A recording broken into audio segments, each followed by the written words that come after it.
Assalamualaikum warahmatullahi wabarakatuh. Di sini saya akan mereview tentang film I Am Sam. Yang pertama yang saya review adalah karakter dari tokoh. Yang pertama adalah karakter dari tokoh utama tersebut sendiri, yaitu Sam Dawson. Sam Dawson adalah seorang ayah yang mempunyai keterbelakangan mental atau tunagrahita. Namun, dia mempunyai sifat yang penyayang terhadap anaknya, suka menolong dengan orang lain, dan dia tidak mudah berbohong terhadap orang lain. Karakter kedua adalah dari Lucy Diamond Winsome, yaitu adalah anak dari Sam Dawson. Lucy Sam Dawson tidak mempunyai kelainan seperti ayahnya. Dia terlahir sebagai anak yang sempurna. Tetapi si Lucy ini mempunyai karakter yang cerdik, cerdas, dan pengertian terhadap ayahnya. Selanjutnya adalah karakter dari Annie Carlson. Annie Carlson adalah tetangga dari Sam Dawson yang ikut mengasuh Lucy saat Lucy ditinggal Sam untuk bekerja di cafe Starbucks. Selanjutnya adalah teman-teman dekat Sam, yaitu adalah Ifty, ada Joey, ada Brent, sama ada Robert, yang mempunyai sifat yang berbeda-beda. Namun 4 orang tersebut mempunyai hambatan dalam berperilaku dan cara berpikirnya. Selanjutnya adalah Rita Harrison William, yaitu adalah pengacara Sam Dawson yang sukarela untuk membantu Sam dalam menangani kasus hak asuh anaknya. Selanjutnya adalah karakter dari Mr. Turner. Mr. Turner ini adalah lawan dari Sam Dawson, lawan pengacara dari perlindungan anak yang ditunjuk dari sekolahnya untuk membela Lucy biar Lucy dapat hidup dengan orang tua asuhnya.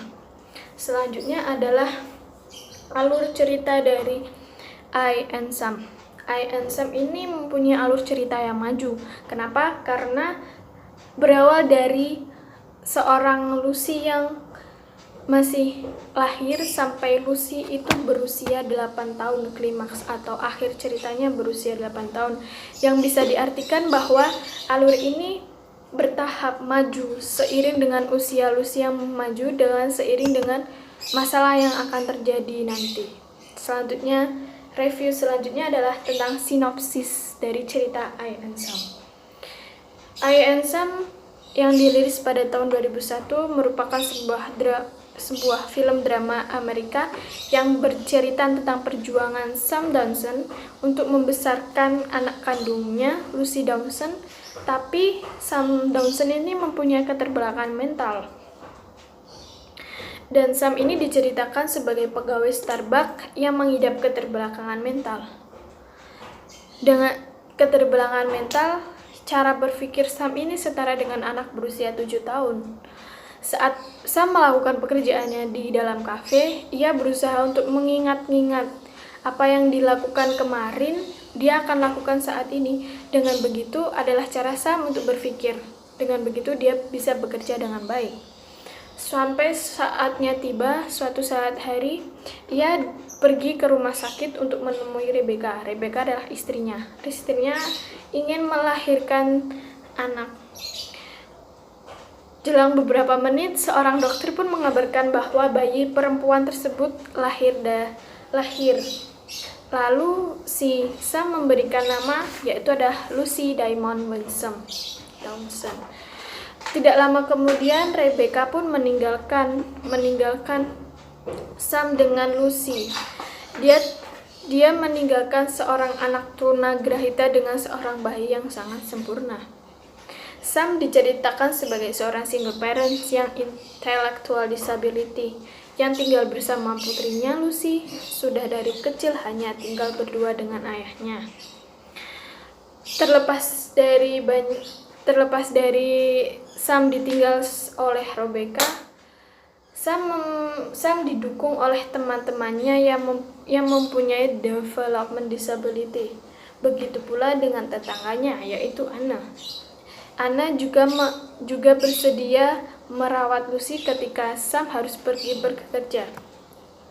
Hari demi hari dilalui Lucy dan Sam dengan sangat menyenangkan. Meskipun di suatu hari ada salah satu beberapa masalah di antara mereka. Suatu hari di sebuah restoran, Lucy pun mengatakan bahwa Sam tidak seperti ayah-ayah teman yang lainnya.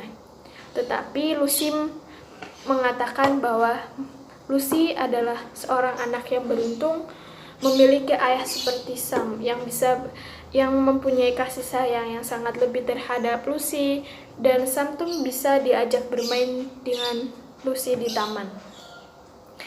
Di dalam situ terdapat sebuah keributan di saat Sam menginginkan menu yang dia makan setiap hari, namun di restoran tersebut tidak ada. Lalu Lucy pun ingin mencoba menu-menu baru yang ada di restoran tersebut, dan keributan itu terjadi.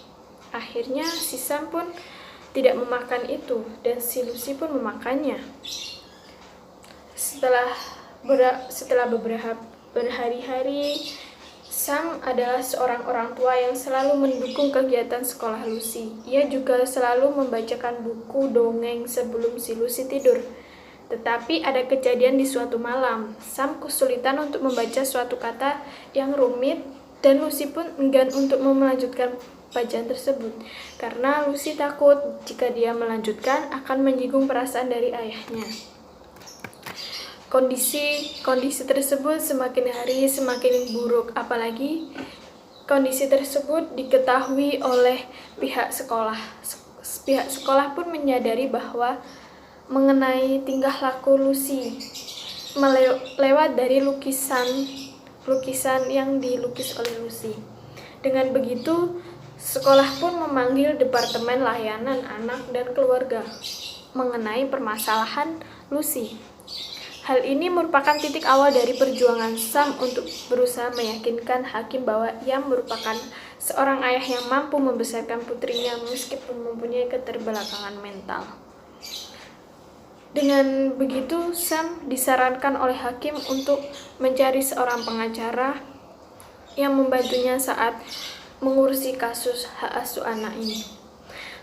Hari setelah dari pengadilan, Sam pun mencari seorang pengacara yang baik yang bisa membantu Sam untuk mendapatkan hak asuh anaknya.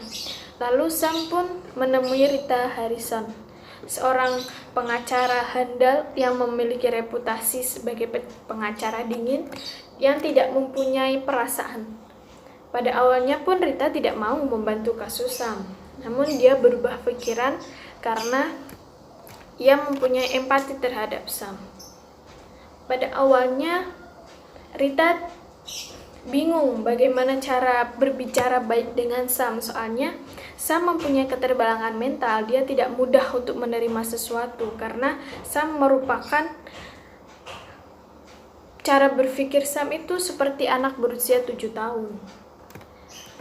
Hari demi hari dilalui Rita dengan mengajak ngobrol si Sam dan memberitahu bagaimana cara yang baik untuk mendapatkan hak asuh anak dari Lucy. Selanjutnya, Lembaga Perlindungan Anak dan Keluarga mengkaji pengasuhan Sam dan pemikiran keterbelakangan dengan Lucy yang menginjak usia 7 tahun dan membutuhkan hal-hal yang sulit diberikan oleh Sam. Lucy dan Sam harus berpisah dalam pengadilan tersebut, dan tidak diketahui berapa waktu yang mereka jalani untuk kehidupan yang terpisah. Hal ini terasa berat bagi keduanya, namun Lembaga Perlindungan mengatakan bahwa kegiatan ini adalah suatu kegiatan yang baik untuk perkembangan dari Lucy. Hari demi hari, pengadilan demi pengadilan dilalui oleh Sam. Namun, terakhir sidang keputusan menyatakan bahwa Lucy harus diasuh oleh seorang ibu atau ayah angkatnya. Tetapi di dalam perjalanannya, Lucy pun tidak sebahagia saat berkehidupan dengan Sam. Sam pun berusaha untuk menemui si Lucy, namun Di saat melihat Lucy sudah bahagia dengan orang tua aslinya, Sam pun enggan untuk menemui Lucy-nya. Selanjutnya, beberapa hari kemudian Sam menemui Lucy. Lalu Lucy pun marah, mengatakan bahwa kenapa ayah sudah melupakan aku, kenapa ayah tidak pernah menjenguk aku. Terus si Sam pun tidak bisa berkata apa-apa, cuma bisa memeluk erat si Lucy. Disitulah lalu Sam berusaha bekerja untuk mendapatkan uang biar bisa dikatakan layak untuk mengasuh Lucy tersebut. Akhirnya si Sam pun keluar dari coffee Starbucks, lalu ia bekerja di Pizza Hut. Dengan bekerja di Pizza Hut, Sam pun mendapatkan gaji yang lumayan besar. Akhirnya dia bisa membeli apartemen di sebelah rumah orang tua asuh dari Lucy. Akhirnya Sam pun menghampiri Lucy yang telah berpulang sekolah. Ia mengatakan bahwa Lucy, aku mempunyai apartemen yang bersebelah denganmu. Terus orang tua asuh dari Lucy pun mengatakan, kenapa kamu harus tinggal di apartemen sebelah rumah saya? Terus alasannya ia ingin bertemu dengan Lucy, yang ingin sering berjumpa dengan Lucy. Ya sudah, kalau begitu orang tua asuhnya pun mengizinkan. Akhirnya di setiap hampir malam, si Lucy pun keluar dari lantai 2, yaitu kamarnya, untuk pergi ke apartemen ayahnya untuk sekedar ingin tidur. Tetapi setelah tidur, oleh Sam pun dikembalikan terhadap orang tua asuhnya. Itu berulang-ulang kali. Lalu si Sam pun mengatakan kepada orang tua asuhnya bahwa beberapa hal yang di saat Lucy tidak bisa tidur itu adalah beberapa hal yang bisa membuat Lucy tidur. Selanjutnya pun di saat Lucy ingin keluar, orang tua asuhnya mengetahui, dan orang tua asuhnya itu memberikan sesuatu hal yang bisa membuat Lucy itu tidur. Dan akhirnya Lucy tidak bisa tidur. Di suatu hari, orang tua asuh Lucy pun mengantarkan Lucy ke Sam. Terus Sam mengatakan, kenapa kau bawa Lucy ke sini? Karena Lucy ingin tidur dengan Sam. Akhirnya seorang orang tua asuh itu dia berjanji mengatakan kepada Sam, mengatakan bahwa dia akan membantu Sam dalam pengadilan tersebut. Akhirnya keputusan keduanya adalah Sam dan orang tua asuhnya itu mengasuh Lucy dengan baik, dengan bersama-sama. Dan akhirnya semua orang senang dengan keputusan itu. Akhirnya dirayakan dengan bertandingnya Lucy mengikuti pertandingan sepak bola dan Sam sebagai wasitnya. Dan analisis selanjutnya adalah menganalisis tokoh utama tersebut masuk dalam ABK atau anak berkebutuhan khusus jenis apa dan disertai dengan alasannya. Menurut saya, tokoh utama Sam Dawson itu masuk dalam ABK tentang tunagrahita atau keterbelakangan mental. Karena menurut survei dari Lembaga Pendidikan Amerika Serikat menyatakan bahwa kecerdasan seorang Sam Dawson itu seperti intelektual seorang anak yang berusia 7 tahun. Yang mempunyai karakteristik pertama, memiliki IQ yang di bawah rata-rata. Yang nyatanya adalah Sam menjadi seorang ayah yang masih mempunyai pemikiran dan pendidikan seperti anak berusia 7 tahun. Yang kedua adalah memiliki kesulitan dalam berbicara. Diwujudkan atau nyatanya di saat Sam membacakan dongeng-dongeng malam terhadap Lucy. Ada beberapa kata atau ada beberapa cara, Sam pun bingung. Sam tidak tahu bagaimana cara membacakan hal tersebut. Analisis yang kedua adalah perasaan apa yang terjadi jika saya menjadi seorang ABK seperti tunagrahita atau seperti Sam Dawson. Perasaan saya jika menjadi seorang ABK yang tunagrahita atau keterbelakangan mental, yang pertama adalah saya sangat sedih. Dan saya berpikiran, kenapa saya tidak seperti orang lain? Kenapa saya mempunyai keterbelakangan mental? Kenapa saya harus lahir dengan keterbelakangan ini, dengan mempunyai keterbelakangan dan tidak seperti orang lain? Dan saya pun akan enggan untuk mempunyai teman-teman atau malu mempunyai teman-teman yang mempunyai tubuh dengan keintelektualan atau dengan saraf-saraf yang normal. Namun dengan begitu saya akan mudah mendapatkan teman jika teman saya pun mempunyai sesuatu kendala atau mempunyai suatu kelainan dalam tubuhnya. Dan saya merasa sulit untuk beradaptasi dengan lingkungan-lingkungan yang baru atau orang-orang yang baru. Mungkin saya akan berusaha untuk mengurung diri saya sendiri di rumah atau dimanapun itu yang membuat saya bisa nyaman. Analisis selanjutnya adalah memposisikan diri saya sebagai seorang guru di dalam kelas. Saya terdapat ada salah satu atau beberapa orang yang memiliki kelainan ABK tunagrahita atau keterbelakangan mental.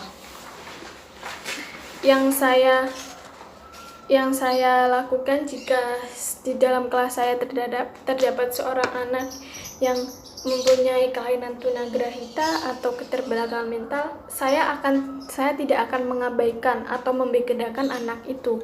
Saya akan menganggap semua anak itu sama.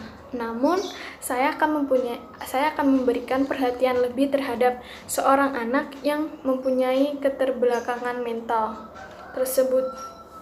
Namun, saya akan memberikan porsi pembelajaran yang sama, namun cara untuk menyampaikan dari anak yang sempurna dengan anak yang mempunyai tunagrahita itu saya akan mempunyai lebih cara untuk beda untuk menyampaikan terhadap tersebut. Dan saya akan menggunakan metode pembelajaran yang lebih mudah diterima oleh anak tunagrahita yaitu tersebut, seperti communication. Saya akan menjelaskan secara spesifik mungkin terhadap seorang anak tunagrahita tersebut dengan berbagai cara dan berbagai contoh. Dengan begitu, seorang anak tunagrahita tersebut dapat menerima informasi yang saya berikan secara baik. Yang selanjutnya, yang metode saya gunakan adalah task analysis, yaitu saya akan melakukan penjelasan lebih mendalam, lebih menjelaskan semuanya secara mendetail, menjelaskan semuanya lebih biar si anak tunagrahita ini dapat menerimanya itu dengan baik. Hal ini bertujuan untuk mengukur kemampuan anak berkebutuhan khusus dalam mengerjakan tugas yang sudah diberikan oleh saya. Selanjutnya, saya akan menggunakan metode prompts. Metode ini saya gunakan untuk memberikan bantuan kepada anak berkebutuhan khusus berupa informasi penjelas atau tambahan guna menghasilkan respon yang benar dan tepat terhadap anak berkebutuhan khusus ini. Dan saya pun akan memberikan sesuatu pembelajaran yang tidak monoton. Saya akan menggunakan alat bantu guna untuk mendukung cara saya menjelaskan atau saya mendidik seorang anak tunagrahita tersebut.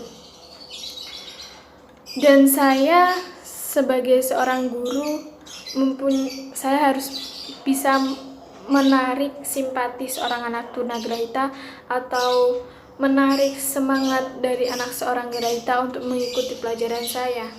Dengan berbagai cara, saya akan mengajak mereka bermain, saya akan mengajak mereka senang-senang lah intinya. Tapi di dalam senang-senang tersebut saya akan memasukkan beberapa metode-metode pembelajaran atau ilmu-ilmu yang saya akan berikan. Terima kasih.